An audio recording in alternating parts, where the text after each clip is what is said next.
I think that we have good reason to be optimistic about where Naropa is today and where Naropa will be in the future.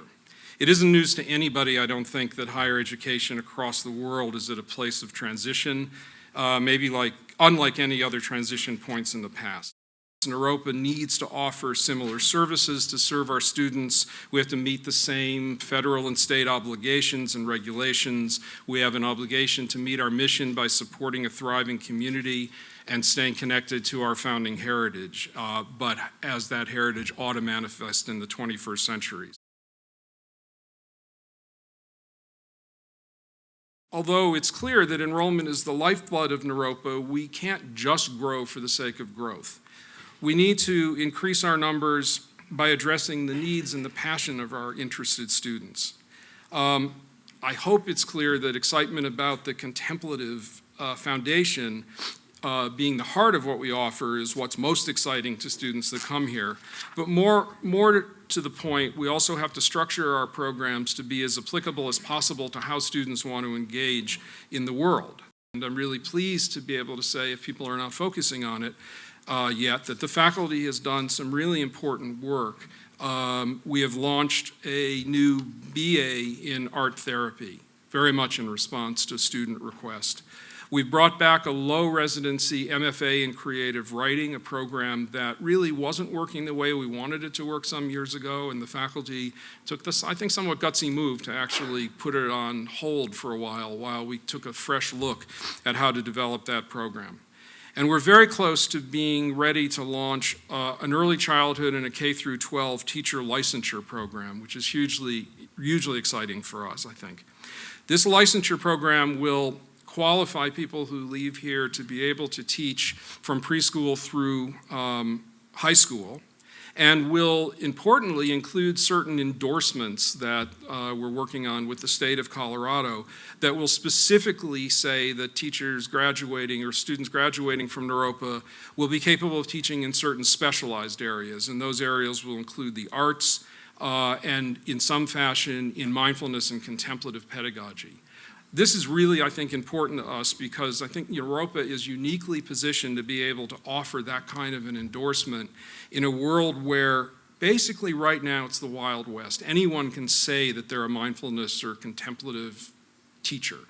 And as long as they can say it with enough conviction, it's very difficult because there's no credential out there. It's very difficult for anybody to argue against it, except what happens to the kids in these K-12 classrooms who may encounter a teacher with a little bit more confidence in their skill and ability than perhaps is justified.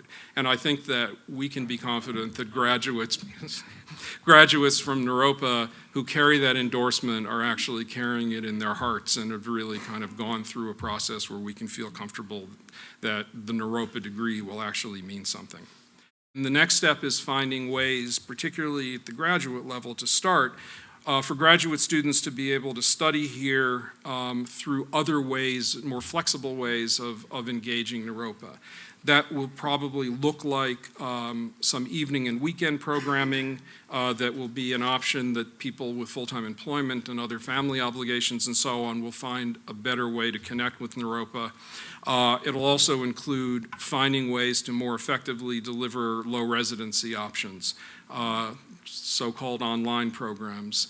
That work is delicate and important because we need to take a careful look at how we balance the very important in-person experience that people have at Naropa with the flexibility of the online programming.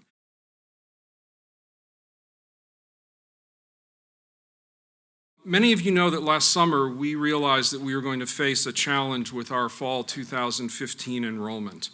One reason for that shortfall was the result of a decision that the board made based on recommendations from me and from the other senior leaders here that we limit, last February, that we limit this year's tuition increase to 2% and that we increase financial aid at the same time so that more than 50% of our students actually were kept completely neutral and didn't pay anything in terms of additional tuition. That obviously, because of our tuition reliance, drove in part some of our budget shortfall, a large part of our budget shortfall. I don't have any regrets about the action that we took in light of the very real issues of affordability that students at Naropa and students in the world are facing in higher education. What I do know is that we can't solve that problem on the backs of our students. Raising tuition would create the biggest influx of new money, for sure. But it's not sustainable, and it really goes against any goals of creating a more diverse student body.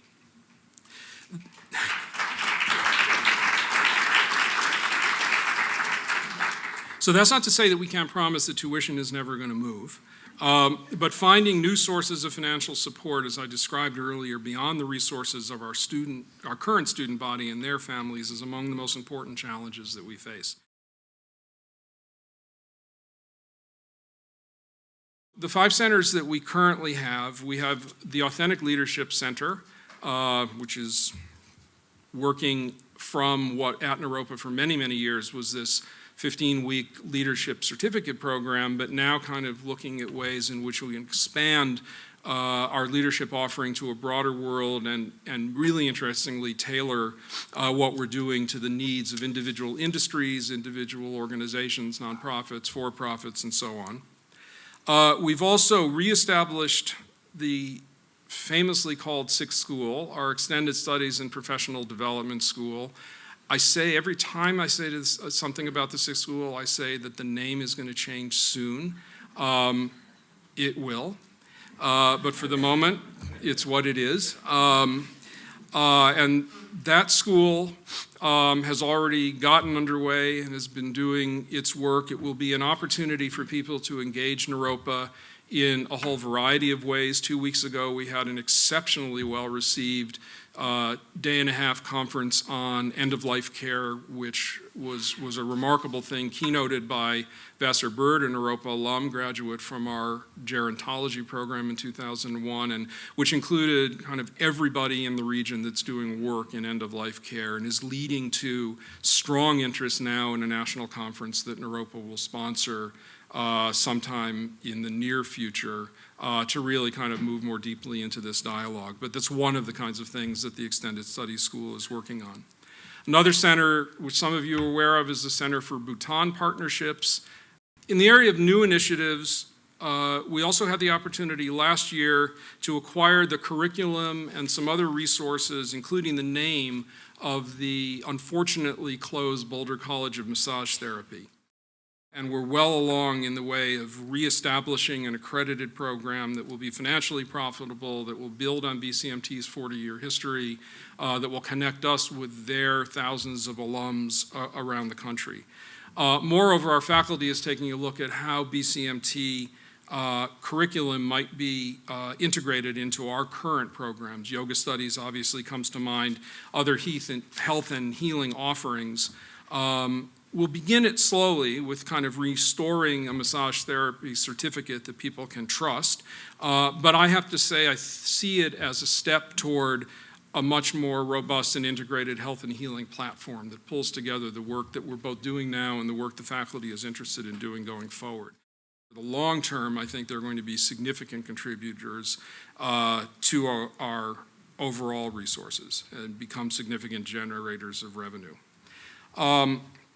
But, you know, maybe as I said at the beginning, it's not just a financial decision that we undertook in order to, when we decided to restart these centers or create the new centers. For a long time, Naropa hasn't really responded very well to opportunities to collaborate with universities and with other institutions. I think in part, it's understandable in a way. In part, it came from a somewhat impoverished view of what we could afford to do. And I get it, you know, because I look at the financial statements all the time. But it became really clear early on that finding ways for our faculty and for our students to engage with colleagues around the world is critical to our having an enhanced place in higher education, and really to meet our obligation to engage the world in that way. I see the centers as a doorway to that work, and so it's as important as anything else that the centers exist as the sort of face of Naropa in very many ways.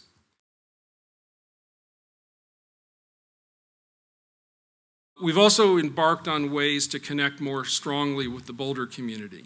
I hope you all know that through the effort of the GSCP faculty, and especially Joy Redstone, who's our Director of Counseling at Naropa, that we opened a community counseling center a few months ago.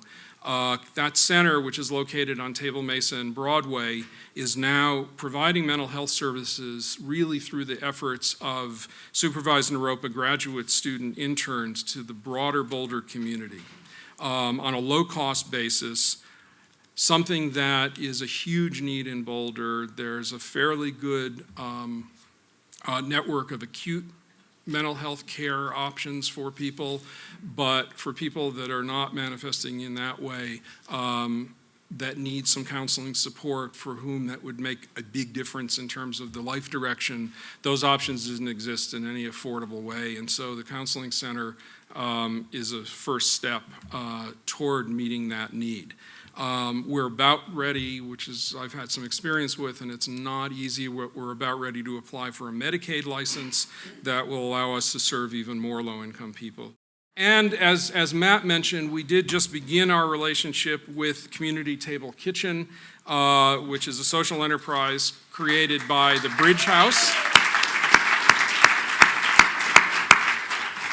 Bridge House is an agency that offers support to homeless or formerly homeless, vulnerable members of the Boulder community, and Bridge House has taken over the management just for the last couple of weeks of our 3 cafes, providing good food, but also jobs and training to members of the community, our community, who need that support.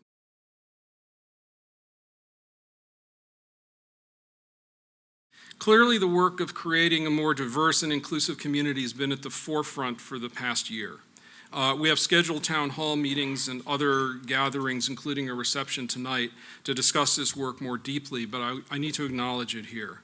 I'm really grateful to the faculty and staff and students who have been working so hard on the 9 diversity working groups that have been created, including the trainings that we're offering, peer mentorship, a thorough policy review to make sure that our policies actually reflect our diversity values, issues around student recruitment and retention, curriculum benchmarking, and more work. As a community, and really I think thanks to the risks taken by some people, we've surfaced the pain of bias and exclusion. And I think that more than just naming it, Naropa as an institution is working to do something. At the same time, I think it has to be acknowledged that we're not different from a lot of communities, and from time to time we can be quick to judge and to assign blame. And I think a lot about this and sort of how to find this balance, because I think walking the Naropa walk is not an easy thing. Figuring out how to simultaneously be honest and compassionate, how to be a warrior and a peacemaker at the same time is hard work. And I think it's something which is going to be ongoing, never ending, but I hope that forward moving is the way people will experience that work. And I think it's important to acknowledge that.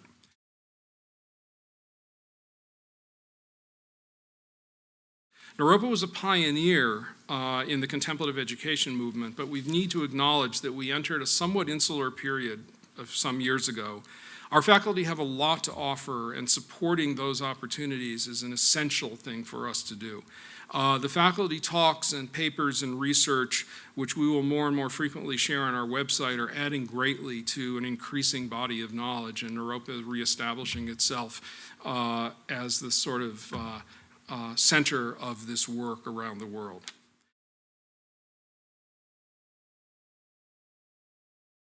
We know that student housing is a challenge and that we need more than the 88 beds or so that Snowline can offer. This is a big challenge in Boulder. It's an expensive place to be and there's not a lot of opportunity.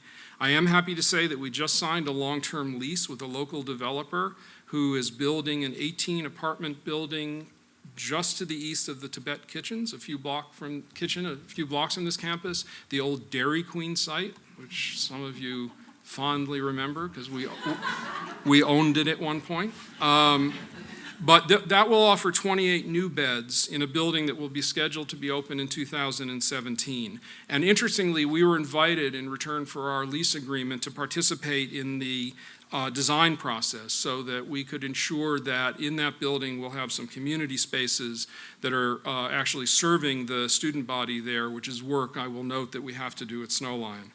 and work that we're committed to doing. We'll continue to look for similar opportunities around student housing. The old Lief developer in me knows that off-campus housing is one of the things that kind of lends itself well to partner with investors who are interested in both getting some return on their investment, but also supporting Naropa. We obviously need to find more resources to improve our current facilities. I'm grateful for the work that was done that resulted in the renovation of the Nalanda campus. One of the challenges that we have is both this campus and the Nalanda campus are currently in zoning districts that make change here quite difficult. John Cobb is here, who's kind of lived navigating through that process a long time ago on this campus. And so we approached the city of Boulder, because this is the once every 5-year change that the city and county are able to make to the plan which governs all of this work. And we got support both from the planners in Boulder and also the city council, who have approved the changes that we asked for, which is to simplify the zoning and actually make it more reflective of the fact that we're actually a university, so that rather than shoehorning our use here or finding ridiculously creative ways to justify why we exist, we actually will be able to approach the work we're doing as the university that we are. Those recommendations are on their way to the county now, and I expect that we'll have successful outcome there.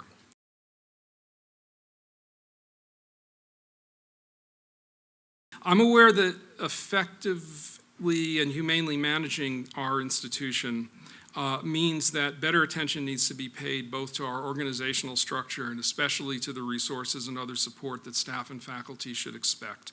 At the same time we look at the organization, we also have to look at the people who serve Naropa. We're not where we need to be in terms of staff and faculty compensation in general and pay equity in specific areas.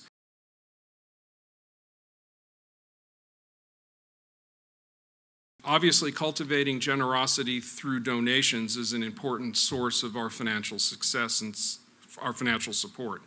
Donations right now still represent a small portion of our overall budget. And for the last 3 years, the Development Office, the board, and I have focused on ways to increase our donation levels. I'm really delighted to be able to say today that at this point, January of this year, we're about $1 million ahead of our fundraising budget for the entire year. We also agreed, we meaning the Naropa administration and also the board, to launch a 5-year, $10 million campaign, basically to challenge ourselves to be able to tell the Naropa story and have that story result in expressions of support from a broader community. It's a big stretch for us, but one that the board felt we were ready to engage in. That campaign, which is called Naropa Now and Next, is something, again, that we'll talk about in more detail over the course of the spring. But the other thing that I can say about the Now and Next campaign, and if you know anything about campaigns, campaigns are usually made public after a certain amount of the campaign money has been raised in the so-called quiet phase. And I can say that where we stand today, we actually have commitments for about 30% of that $10 million campaign, meaning that we're actually basically ready to get it out to the public, which is just another kind of remarkable endorsement, I think, of where we are as a university by an increasing number of very generous donors. The campaign, as we're structuring it now, is going to focus in 2 areas. It's going to focus on additional scholarship support, which will allow more students to enroll here and also support more diversity within that student body. And the other focus will be on capacity building for the centers which we have established and that I'll talk about in a couple of minutes. We should be excited about that, facing that challenge, because it actually, to work, requires Naropa to more effectively engage the world, whether that's connecting with the registrant paying to attend a lecture or an experiential program or a seminar, or is better engaging with a donor who frankly has been waiting to be asked, or by inspiring somebody who woke up in the morning not knowing anything about Naropa but found us and ultimately chose to enroll, adding their tuition support to the pool created by so many others. I think Naropa is at a powerful point right now. The bigger world is embracing mindfulness and contemplation. Several thousand of our graduates have an increasing impact on the world, and we're continuing to attract the most interesting, inspiring, and challenging students, as well as faculty who are both expert in their discipline and devoted to the student journey at Naropa.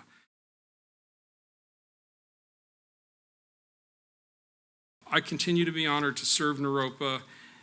As I've said occasionally before, it was not on my list of things I was going to be doing at this point in my career, but in thinking about it, meeting our founder, Chogyam Trungpa Rinpoche, when I was a 19-year-old student and anti-Vietnam War activist, wasn't on a list either.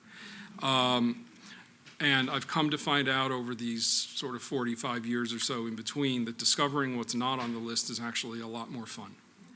Unfiltered joy that Trungpa Rinpoche manifested at the first Naropa convocation in 1974 when he told the audience that Naropa was lighting the pilot light, which would energize this audacious new model of education, that we realize that that's in our DNA today, and that I hope as a community that we can experience that same joy together.